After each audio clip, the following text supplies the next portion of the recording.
रामदास कदम यांनी स्वतःला जाळून घेण्याचा प्रयत्न केला का त्यांना जाळण्याचा प्रयत्न केला याची देखील नार्को टेस्टची मागणी मी करतोय. मुख्यमंत्र्यांनी ह्या सगळ्या नार्को टेस्ट मान्य कराव्यात. परब साहेब, रामदास कदम जे म्हणाले की 2 दिवस पार्थिव मातोश्रीत होतं आणि दुसरा हाताचे ठसे घेतले गेले, तर हे नेमकं काय प्रकरण आहे? असं काही घडलं आहे का? 100% खोट आहे. मला एक गोष्ट सांगा की बाळासाहेबांना भेटायला असंख्य गर्दी होती. बाळासाहेबांना भेटायला असंख्य लोकांची गर्दी होती. तुम्ही सगळे प्रेसवाले आहात. कुठली बॉडी 2 दिवस अशी ठेवता येते का? कुठलाही मृतदेह 2 दिवस शवपेटीशिवाय ठेवता येऊ शकतो का?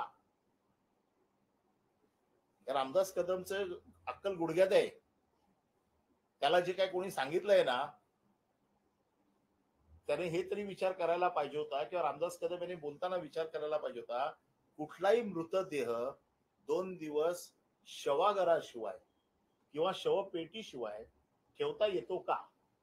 कुठलीही इंजेक्शन दिली, काही जरी केलं, आणि कुठल्या मुंबईतल्या डॉक्टरची अशी हिंमत आहे? तिथे तज्ञ डॉक्टरांचं पथक होतं. डॉक्टर स्वतःच्या कुठल्याही मेडिसिनल प्रॅक्टिशन जे आहेत मोठे, ते असं चुकीचं करतील?